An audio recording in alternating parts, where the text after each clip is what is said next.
하나님 말씀, 오늘은 여호수아 20장 1절에서 9절 말씀입니다. 여호수아 20장 1절에서 9절 말씀 우리 함께 교독합니다. 여호와께서 여호수아에게 말씀하여 이르시되 이스라엘 자손에게 말하여 이르기를 내가 모세를 통하여 너희에게 말한 도피성을 너희를 위해 정하며 부지 중에 실수로 사람을 죽인 자를 그리로 도망하게 하라. 이는 너희를 위해 피의 보복자를 피할 곳이니라. 이 성읍들 중에 하나되 도피하는 자는 그 성읍에 들어가는 문 어귀에 서서 그 성읍의 장로들의 귀에 자기의 사건을 말할 것이요 그들은 그를 성읍에 받아들여 한 곳을 주어 자기들 중에 거주하게 하고 피의 보복자가 그의 뒤를 따라온다 할지라도 그들은 그 살인자를 그의 손에 내주지 말지니 이는 본래 미워함이 없이 부지 중에 그의 이웃을 죽였음이라.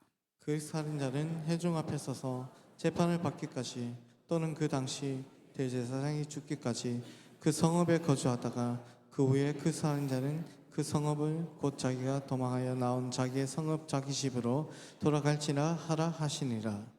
이에 그들이 납달리의 산지 갈릴리 게데스와 에브라임 산지의 세겜과 유다 산지의 기랏 아르바 곧 헤르본과 그리고 동쪽 요단 저먼 루벤 지파 중에서 평지 광야의 베셀과 갓 지파 중에서 길라 라목과 므낫세 지파 중에서 비산 골란을 구별하였으니 이는 9절입니다. 이는 곧 이스라엘 모든 자손과 그들 중에 거류하는 거류민을 위하여 선정된 성읍들로서 누구든지 부지 중에 살인한 자가 그리로 도망하여 그가 회중 앞에 설 때까지 피해 보복자의 손에 죽지 아니하게 하기 위함이라. 아멘.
아멘. 우리 앞뒤좌우로 보시면서 이렇게 인사하겠습니다. 하나님 우리를 돌보시는 좋은 분이십니다. 시작. 하나님 우리를 돌보시는 좋은 분이십니다. 맞습니까? 우리가 오늘도 이렇게 살고 있고 또 예배드리고 있는 것 하나님께서 돌보신 은혜인 줄로 믿습니다. 살아도 주님께서 돌보시고 죽어도 주님께서 돌보십니다. 아멘입니까? 지난 주일날 우리 장검석 집사님 천국 가셨는데 이경희 권사님께 여쭈었어요. 권사님, 집사님 마지막에 하신 말씀이 없던가요? 그래서 여쭈니까 마지막에 장 집사님이 2시 하더랍니다. 2시. 그게 무슨 뜻인가? 몰랐는데 나중에 장례를 다 치르고 의사가 사망 선고를 내리고 영안실에 들어가는 시간이 2시였습니다. 그래서 하나님께서 뭔가 또 이렇게 암시해 주시지 않았을까? 제가 그런 생각을 해봅니다. 여러분, 우리는 살아도 주님께서 우리를 돌보시고 죽어도 우리를 주님께서 돌보십니다. 이 사실을 절대로 잊지 마시기를 바랍니다. 귀한 찬양 감사합니다. 오늘은 우리 도피성 되신 예수님에 대해서 말씀을 나누고자 합니다. 우리가 지금 여호수아서를 계속 살펴보고 있는데 이제 거의 막판에 왔습니다. 여호수아서는 이스라엘 백성들이 가나안 땅을 점령하고 각 지파별로 땅을 나누는 이야기가 기록되어 있습니다. 땅 분배가 다 끝이 이제 났습니다. 제비 뽑기로 각 지파별로 불평 불만 없도록 제비 뽑기로 지파별로 그리고 문중 가문별로 그리고 가족별로 딱 제비 뽑기를 해서 땅을 분배를 받았습니다. 유일하게 땅을 기업으로 받지 못한 지파가 있었습니다. 그 지파가 바로 레위 지파입니다. 레위 지파는 기업이 땅이 아니라 레위 지파의 땅은 기업은 땅이 아니라 바로 하나님이시다. 하나님께서 내가 너의 기업이 되어주겠다 그렇게 말씀하셨어요. 왜냐하면 레위 지파는 성막의 봉사의 일을 했기 때문에 그렇습니다. 레위 지파는 농사도 짓지 않았고 목축을 하지도 않았습니다. 레위 지파는 전쟁이 나면 나가서 싸우지도 않았습니다. 전투 요원도 아닙니다. 오늘날도 이스라엘 백성 중 이스라엘 중에 지금 이스라엘 하나님 말씀을 연구하는 사람들이 있어요. 율법을 연구하는 그런 사람들은 군대에 가지 않습니다. 지금도 그렇습니다. 이 전통이 쭉 지금까지 내려오고 있습니다.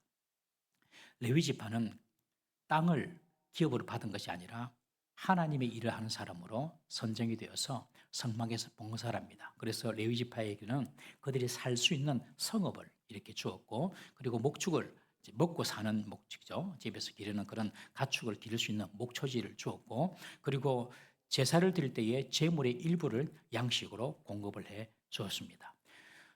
당시에는 땅이 없으면 살 수 없는 시대였습니다. 모든 것이 땅에서부터 나왔습니다. 가축도 땅에서 먹이고 그리고 땅에서 나는 곡식으로 먹고 살았습니다.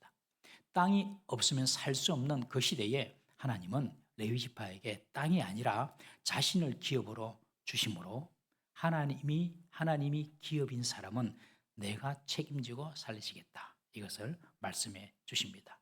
여러분, 저와 여러분들이 오늘날 영적인 레위 지파입니다. 우리의 기업은 이 땅에 있지 않습니다. 이 땅의 물질도 세상의 권력도 세상의 명예도 우리의 기업이 아닙니다. 저와 여러분들의 기업은 오직 여호와 하나님이신 줄 믿으시기를 바랍니다. 그래서 우리는 이 땅에 살면서 무엇을 하든지 먹든지 마시든지 이것이 하나님의 영광에 합당한가? 이것이 하나님을 위한 것인가? 라고 생각하시면서 사는 것입니다. 세상 일에 대해서 너무 염려하지 마십시오. 먼저 그의 나라와 그의 의를 구하시기를 바랍니다. 염려거리가 있고 걱정거리가 있으면 내가 더 하나님의 일에 마음을 쏟고 주님의 뜻이 무엇인지 주님의 나라와 의를 먼저 구하는 것입니다. 그리하면 이 모든 것을 너희에게 더하시리라 하나님께서 하신 약속입니다. 오늘날 우리가 영적인 레위 지파인데 이 땅의 기업이 아니라 하나님을 기업으로 삼고 살아가는 저와 여러분들 되시기를 주의 이름으로 축복합니다. 레위 지파들에게 각 지파에서 성읍을 할당해서 주었습니다. 그래서 레위 지파가 받은 성읍이 48개 성읍입니다. 그 48개 성읍의 골고루 레위 지파가 흩어져서 살면서 그 지파들을 위해서 제사를 드리고 그 지파에게 하나님 말씀을 율법을 가르쳤던 것입니다. 그 48개 성읍 중에서 6개 성읍을 특별히 도피성으로 지정하여서 부지 중에 고의가 아닌 실수로 사람을 죽인 사람에게 대하여 그곳에 피신할 수 있도록 제도를 만드셨습니다. 하나님께서 모든 각 지파에 땅 분배가 끝나고 첫 번째 명령하신 행정명령이 뭐냐면 도피성을 만들어라, 이것이었습니다. 이 도피성을 만들어서 부지 중에 살인한 자들이 피해서 자기 목숨을 부지하게 한 것입니다. 취해복권 지역이죠. 그곳에 들어가면 아무도 그 사람을 건드릴 수가 없습니다. 이스라엘의 율법에는 고의든지 과실이든지 우리 가족이나 친지를 누가 살해했어요. 고의든지 과실든지. 그러면 내 가족이나 친지 중에 누가 살해를 당하면 반드시 그 살인자를 찾아가서 보복 살해할 수가 있었습니다. 그것을 오늘 본문에 피해 보복자다 그렇게 말하고 있습니다. 피해 보복자. 이 보복자를 뜻하는 히브리어 말이 고엘이란 뜻인데 이 고엘이란 말의 뜻은 갚아주다, 물어다, 속량해주다, 대신 짐을 지다, 뭐 그런 의미입니다. 룻기에 보면 기업 물을 자로 보아스가 나오죠. 이것이 보아스가 나오미의 빚을 탕감해주고 잃었던 기업을 찾아주는 그런 역할을 하지 않습니까? 그래서 고엘은 빚을 대신 갚아주는 사람, 또는 누군가가 자신의 가족을 죽인다면 가족이나 친족 중에서 피해 보복자가 되어서 그 범인을 죽임으로 그 생명의 빚을 갚아주는 사람, 그런 뜻이 바로 고엘이란 뜻입니다. 좀 잔인하지 않습니까? 뭐 겉으로 보기에는 잔인하게 보입니다. 그냥 무조건 내 가족이나 친지가 죽임을 당하면 가서 죽여버리는 거예요. 그러나 이것은 잔인한 것이 아니라 생명을 오히려 보호하기 위함인 것입니다. 여러분들, 당시에 가난하고 힘없는 사람들, 빼곡고 힘없는 사람들, 그런 사람들 사람 취급을 받지 못했습니다. 그냥 죽여도 누군가 아무도 신경을 쓰지 않았어요. 오늘날도 보십시오. 대통령도 이상하게 탄핵을 해가지고 잡혀가는 그런 시대인데, 여러분들, 그 당시 사람들이, 가난한 사람들은 사람 목숨 대접 받았겠습니까? 그냥 죽여도 파리 목숨 취급 받았습니다. 그런 시대에 하나님께서 정해놓은 법이 바로 이 고일법이에요. 누군가 가족이나 친지 중에서 누군가에서 죽임을 당하면 그 가족들이 피해 보복을 갚아주는 겁니다. 피해 보복을 하는 것입니다. 한 사람을 볼 때는 별 볼 일 없는 사람인데, 근데 주위 사람들 보니까 그 중에 누가 유력한 자가 있거든요. 가족 중에, 친지 중에. 그러면 함부로 그 사람 대할 수가 없죠. 그러니 사람을 겉으로 함부로 판단하지 말라고 이런 고일 제도를 주신 것입니다. 오히려 생명을 보호하기 위해서. 그래서 내 가족이나 친지 중에 누군가에 의해서 살해를 당하고 죽임을 당하면 가서 복수할 수 있는 그런 법이 바로 이 고헬법인데, 유대 율법에 그런 법이 있었다는 것이죠. 그런데 문제는 고의적인 살인이 아닌 과실치사범인 경우는 어찌해야 된다는 것입니다. 어찌해야 하냐 하는 것입니다. 율법에 따르면 과실치사범이든 상관없이 그냥 무조건 죽이는 것입니다. 그런데 이것은 하나님께서 원하시는 뜻이 아닙니다. 그래서 도피성을 만들어서 그곳에 피함으로 피해 보복자로부터 보호를 받을 수 있도록 하나님께서 율법을 정하신 것입니다. 예컨대 일을 하다가 도끼질을 하는데 도끼날이 날아가서 사람을 죽인 거예요. 그런 경우에는 그 사람을 죽이려고 해하려고 하는 그런 의도가 전혀 없었죠. 그런 경우에는 빨리 도피성으로 피해서 살 길을 얻으라는 것입니다. 민수기 35장에 보면 이런 과실치사의 경우를 세 가지로 그렇게 설명하고 있는데, 첫 번째는 무심코 사람을 밀었는데 죽었어요. 그냥 밀쳤는데 죽어버렸어요. 그런 경우. 그 다음에 무심코 물건을 던졌는데 죽었고, 돌을 무심코 던졌는데 죽었고, 이런 경우는 고의성이 없는 실수에 의해서 사람을 죽은 것이기 때문에 이런 피해자는 도피성에 숨어서 보호해 줘야 된다, 그렇게 말합니다. 부지 중 과실로 사람을 죽인 사람이 도피성으로 피신하려면 그냥 무조건 간다고 되지 않습니다. 절차가 있습니다. 그 절차가 뭐냐면, 살인을 한 이 피의자는 도피성의 성문 입구에서 성읍들의 장로들에게 자신의 과실을 상세하게 설명을 해야 됩니다. 자신이 했던 일들을 상세하게 이 장로들에게 다 설명을 해서 장로들이 받아들일 수 있으면 들어가는 것입니다. 그러나 과실치사범으로 이렇게 인정되지 못하고 고의로 죽인 것 같아요. 그러면 장로들이 받아주지 않습니다. 그러면 그 사람은 도피성으로 들어갈 수도 없고 피해 보복자에게 죽임을 당하게 되는 것이죠.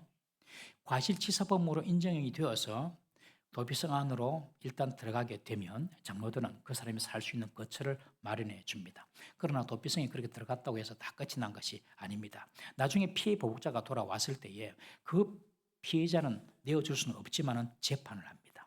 재판을 해가지고 정말 이 사람이 과실로 했는지 아니면 고의적으로 했는지 그 재판에서 가립니다. 가려서 그 재판에서 고의로 했으면 그 사람은 이제 죽게 되는 것이고, 그리고 과실로 이 사람이 사람을 죽였다, 이것이 판명이 되면 이 사람은 이제 다시 도피성으로 돌아와서 그곳에서 살게 되는 겁니다.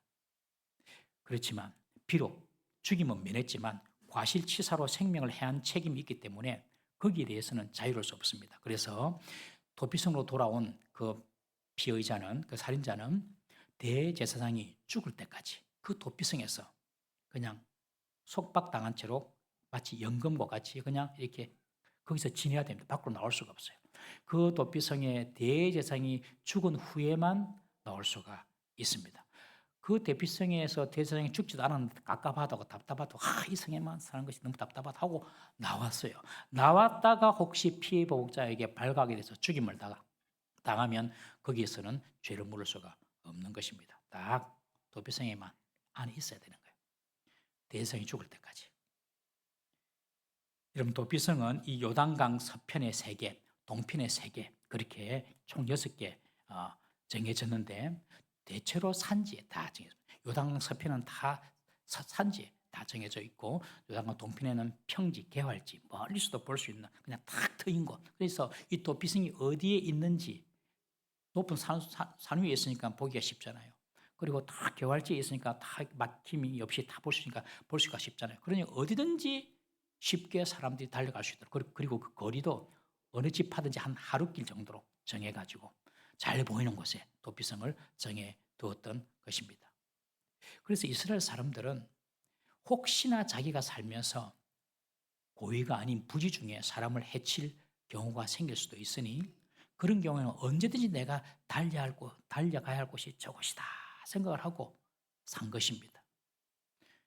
언제든지 내가 어떤 어려움을 당하면 내 억울함을 풀어주시는 것이 저 도피성이다 생각하고 항상 도피성을 바라보면서 살았어요. 여러분, 성도가 어떤 문제든지 어떤 어려움인지 봉착할 때 우리가 달려갈 곳은 예수 그리스도임을 믿으시길 바랍니다. 하나님의 품입니다. 이런 문제, 저런 문제, 어떤 문제든지 다 주님의 품으로 와서 주님께 아뢰고 주님께 기도하고 주님과 협의를 봐야 하는 것입니다. 가나안 땅을 하나님께서 이스라엘 백성에게 허락하신 이유는 그들이 그냥 잘 먹고 잘 살라는 뜻이 아닙니다. 땅 분할 받아가지고 그냥 너 잘 먹고 배 두드리고 막 살아라. 그것 때문에 가나안 땅을 주신 것이 아니에요. 가나안 땅을 이스라엘 백성에게 주신 첫 번째 이유가 뭐냐면 하나님을 거역하고 우상을 숭배했던 가나안 족속에 대한 심판이었습니다. 심판. 두 번째는 이스라엘 백성들이 그 가나안 땅을 살게 함으로 하나님이 통치하시는 땅이 다른 이방 민족이 다스리는 땅과 어떻게 다른지 보여주시고자 하는 것입니다. 하나님의 백성이 어떻게 살아가야 하는지, 그리고 하나님이 통치하시고 다스리는 민족이 어떻게 되는지, 그리고 어떻게 살아야 할지 보여주시려고 그 가나안 땅을 이스라엘 백성에게 주셨어요. 그래서 도피성 제도를 세운 것입니다. 도피성 제도를 딱 세움으로 하나님이 통치하시는 나라는 어떤 나라가 되어야 하는가, 이것을 보여주시는 거거든요. 도피성 제도가 주는 교훈을 크게 2가지로 살펴봤습니다. 첫 번째는요, 판단과 정죄는 사람의 몫이 아니라 하나님의 몫이라는 것입니다. 하나님이 인자합니다. 동시에 하나님은 정의롭습니다. 하나님은 불의를 그냥 두지 않습니다. 하나님이 심판하십니다. 하나님은 불의를 심판하시고 동시에 하나님은 사랑과 인자가 풍성한 분이십니다. 이 인자와 공의, 정의가 하나님의 속성인데 그 하나님께서 다스리는 나라가 어떤 나라인지 이 도피성 제도를 통하여 보여주시는 것입니다. 그러므로 사람이 보고 판단할 것이 아니라 하나님의 판단에 맡겨라는 것입니다. 하나님이 통치하시고 하나님이 다스리시는 그런 하나님의 판단하는 나라가 되도록 도피성 제도를 세우셨어요. 이스라엘 사람들은 그전까지만 해도 광야 40년을 떠돌이 생활하며 살았고요. 그리고 가나안 정쟁과 전쟁한다고 살면서 제대로 된 생활을 하지 못했습니다. 모여 살아가지고 제대로 된 정착 생활하면서 문화를 발전시키고 이렇게 살지 못했다는 것입니다. 그런데 이제 땅을 다 분할받아서 그곳에서 정착하면서 살게 될 것입니다. 여러분, 사람이 모여 살게 되면 크고 작은 일이 일어나지 않습니까, 여러분? 그냥 사람이 살다가 오해도 생기고 또 사람이 살다가 어떤 사건, 사고가 발생하게 되어 있습니다. 그런 가운데서 너희들이 함부로 판단하려고 하지 말고, 특별히 생명의 문제에 있어서는 너희들이 판단하려고 하지 말고 하나님의 판단을 맡겨라. 하나님의 통치가 있도록 하라.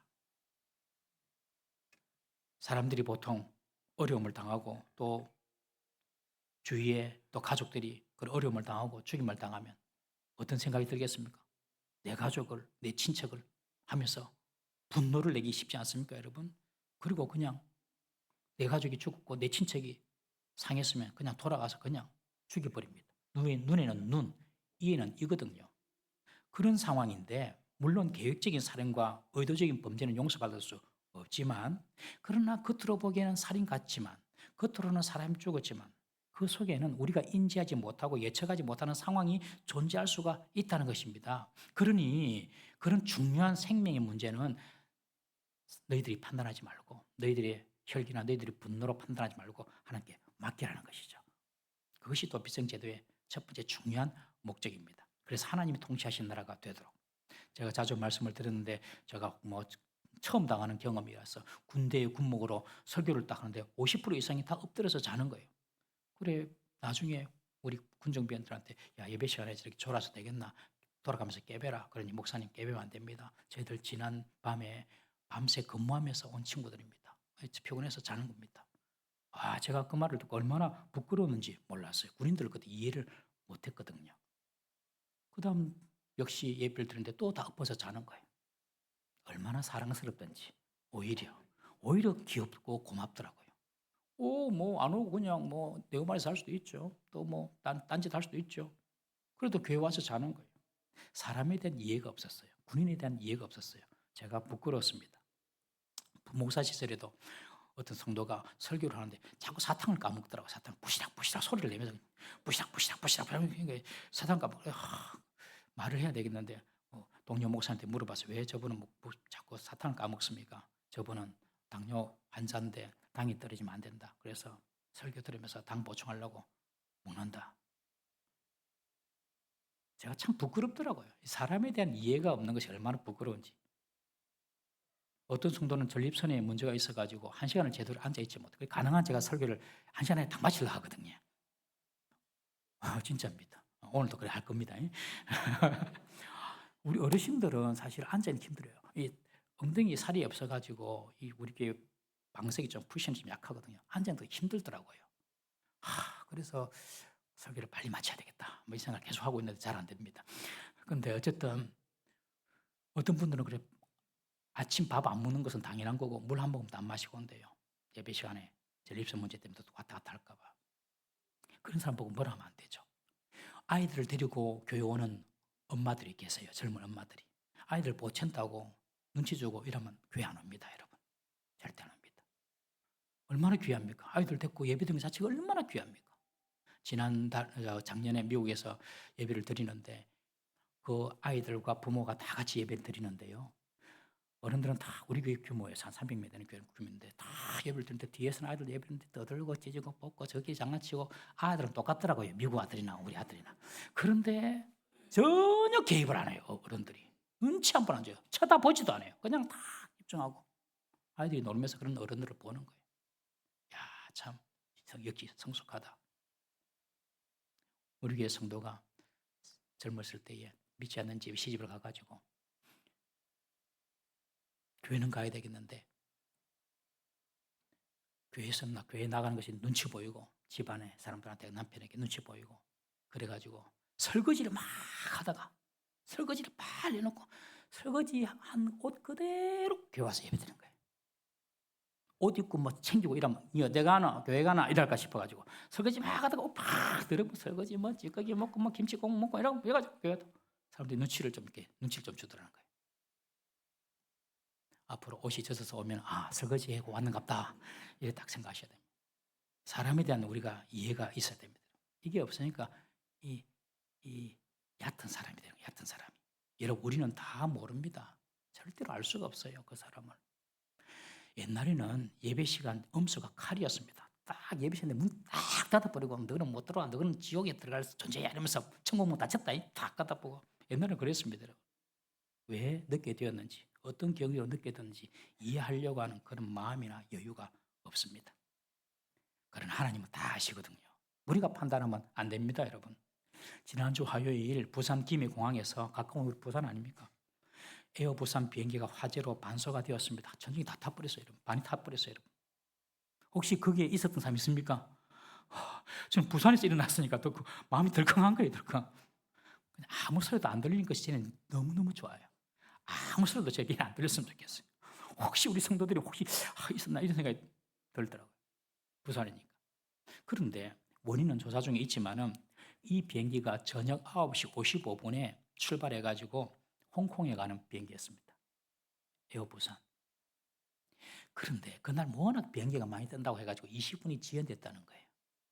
20분 지연되고 있는 그 상황에서 그래서 비행기가 주기장에 딱 서서 딱 이륙하려고 준비하는 그 상황에서 20분 그때 불이 난 거예요.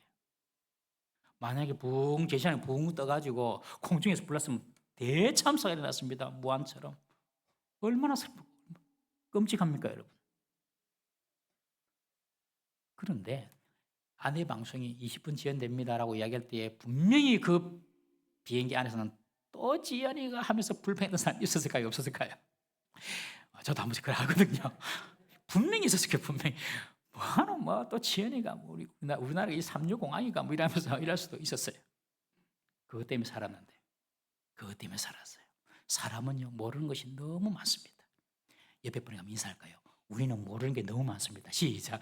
우리는 모르는 게 너무 많습니다. 눈에 보이는 것만 보고 알거든요. 그래서 판단하지 말라는 거예요. 사람도 판단하지 말고 아무도 그냥 판단하지 마라 그냥. 주님의 일도 마찬가지입니다. 누가 잘하네 못하네 여러분 그렇게 판단할 필요가 없어요. 해서도 안 되고. 고린도전서 4장 2절 3절 말씀 한번 보겠습니다. 고린도전서 4장 2절 3절 우리 또 말씀 한번 띄워주세요. 시작. 그리고 맡은 자들에게 구할 것은 충성이라 너희에게나 다른 사람에게나 판단받는 것이 내게는 매우 작은 일이라. 나도 나를 판단하지 아니하노니. 바울이 하는 말입니다. 하나님의 일을 맡은 자는 그냥 충성하면 된다. 최선을 다하면 된다. 사람의 능력이 그것서 그거 아닙니까? 우리가 능력이 크면 얼마나 크고 적으면 얼마나 또 적습니다. 다 그것서 그겁니다. 여러분. 그냥 최선을 다해 충성해라. 그럼 내가 다 알아서 할게 이 말이거든요. 그러면서 뭐라고 하냐면 내가 다른 사람에게 판단받는 거 나는 별로 신경 안 쓴다. 나도 나를 판단하지 않는다. 여러분 주의 일을 할 때 여러분 판단하면 하는 거 아닙니다. 여러분 내가 좀 잘한다고 생각하면 그만할 거 아닙니까? 내가 못한다고 생각하면 용기를 잃고 위축될 거 아닙니까? 그러니 아예 판단하지 마라. 판단은 하나님 몫이다. 특별히 오늘 이 성경에 나타나 있는 사람을 죽인 죄 얼마나 무서운 죄입니까 여러분? 그런 죄를 우리 가족이나 그리고 그런 피해를 우리 친지에게 당하면요 어떤 일이 일어나겠습니까? 노발대발하죠. 누가 그랬다고? 당장에 가서 죽여버려요. 우발적인 사고든지 아닌지 그런 거 따지지도 않습니다 여러분. 그러나 정말로 그 사람이 그 피해자가 살인하려고 한 것도 아닌데 정말로 억울하게 정말로 어쩔 수 없이 사고로 그냥 그렇게 됐는데 그것도 물론 답답하지만은 너희들이 오해나 너희들이 분노로 또 다른 억울한 죽음을 보지 않게 하라는 뜻입니다. 여러분 교회든 세상이든 상관없이 사람들이 모여 사는 곳은요 이런 크고 작은 사건 사고가 다 발생합니다. 그때 우리의 태도가 무엇입니까? 내 안에 분노와 교만을 다 내려놓고 모든 일을 아시고 모든 일을 주관하시는 하나님께 다 맡겨드리는 겁니다. 내가 판단하는 것이 아닙니다. 내가 복수하려 해서는 안 됩니다. 우리의 판단과 정죄에는 늘 오류가 있을 수 있다. 이 사실을 꼭 기억해야 됩니다. 집에서도 그런 오류가 많잖아요. 옳고 그름의 판단을 내가 하는 것이 아니라 하나님께 맡겨두는 겁니다. 내가 재판장이 되어서 이래야 되고 저래야 되고 요래야 되고 그래서 다툼이 일어나는 것입니다. 여러분 우리가 판단하는 것은 우리가 하나님 자리에 올라서는 것입니다. 하나님께서 이 도피성 제도를 두면서 너희들이 판단하지 마라. 특별히 생명에 관한 부분은 내가 판단하겠다. 그것이 하나님이 통치하시는 나라라는 것입니다. 무분별한 분노와 복수가 이스라엘 공동체에 자리 잡히지 못하도록 하나님께서 하시는 것입니다. 이스라엘은 내가 판단하고 내가 통치한다. 나는 정의로울 뿐만 아니라 사랑의 하나님이다. 나는 사랑하지만 동시에 정의로운 분이다. 그러니 나의 판단을 믿어라. 내가 통치하겠다. 내가 판단하겠다. 그것이 도피성 제도를 주신 첫 번째 이유입니다. 두 번째 도피성은 바로 예수님의 용서를 예표합니다. 하나님이 통치하시는 나라는요, 용서가 있는 나라입니다. 용서.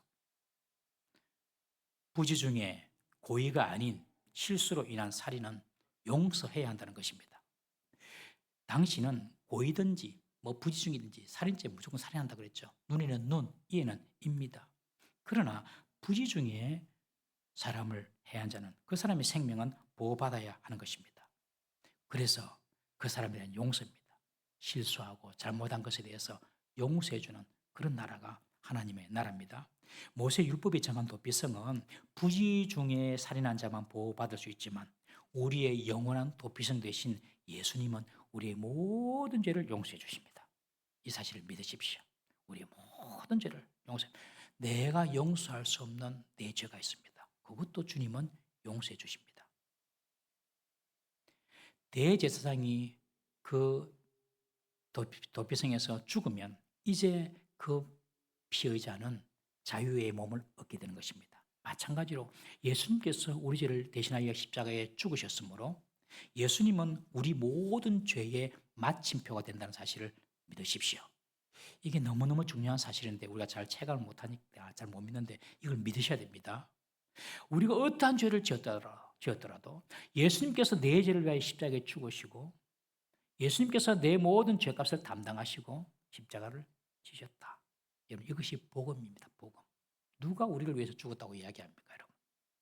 예수님밖에 없습니다. 이 사실을 우리가 믿어야 됩니다.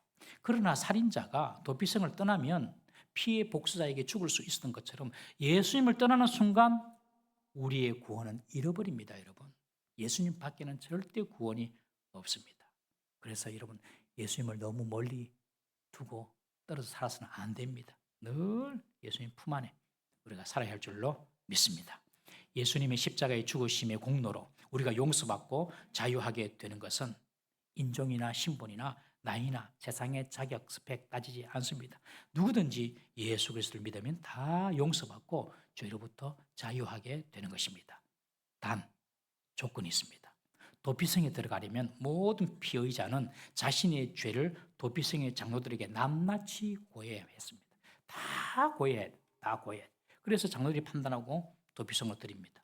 마찬가지로 우리가 예수님의 용서의 은혜를 입기 위해서는 하나님 앞에 우리 자신의 모든 죄를 우리의 입술로 분명하게 철저하게 고백해야 함을 우리는 알아야 합니다. 그리고 그 죄에서 돌이켜야 됩니다. 우리 요한 1서 1장 9절 말씀 한번 읽어보겠습니다. 요한 1서 1장 9절 시작. 만일 우리가 우리 죄를 자백하면 그는 미쁘시고 의로우사 우리 죄를 사하시며 우리는 모든 불의에서 깨끗하게 하실 것이요. 여러분, 자백만 하면 용서받는다는 거예요. 얼마나 복된 복음의 소식입니까, 여러분? 왜요? 예수님께서 그 죄값을 다 담당하시기 때문에 그렇습니다. 우리가 자백만 하면 그는 미쁘시고 의로우사 우리 죄를 사하시며 모든 불의에서 우리를 건져주신다. 죄를 은폐한다든지 내가 지은 죄를 대수롭지 않게 여긴다든지 그런 태도는 안 됩니다, 여러분. 우리가 예수를 믿는 순간요, 우리는 무엇을 느끼냐면 내가 정말 죄인이구나 이 사실을 깨닫게 됩니다. 예수를 믿어도 내가 죄인인 줄 모르면요, 미안하지만 예수 믿은 거 아닙니다, 여러분. 예수 믿으면 내가 정말 죄인이구나. 옛날에는 다 다른 사람 죄만 보이는데 내가 죄인이구나 이것을 깨닫게 되는 것입니다. 이렇게 자신이 죄인임을 깨닫는 사람은요, 회개를 하게 되는데 회개에는 반드시 애통이 따라와야 됩니다. 애통이 없는 회개는 가짜 회개입니다, 여러분. 하나님께 범죄한 자신의 악함, 자신의 어리석음에 대한 애통, 나의 죄로 인해서 고통과 어려움을 당한 사람에 대한 진정한 애통, 이 애통이 따라오는 것입니다. 이러한 애통으로 회개할 때에 피난처 되신 예수님이 우리를 용서하시고 주님 안에서 참된 평안을 얻게 되는 것입니다. 도피성 높은 곳에 처해 있든지 아니면 탁 트인 곳에 있든지 그랬습니다. 이 말은 언제든지 이스라엘 백성들은 그곳을 바라보면서 어려움이 있을 때 찾아가도록 주님께서 그렇게 만드신 것입니다. 마찬가지로 여러분, 예수님이 우리가 언제든지 찾아가야 될 도피성임을 꼭 기억하십시오.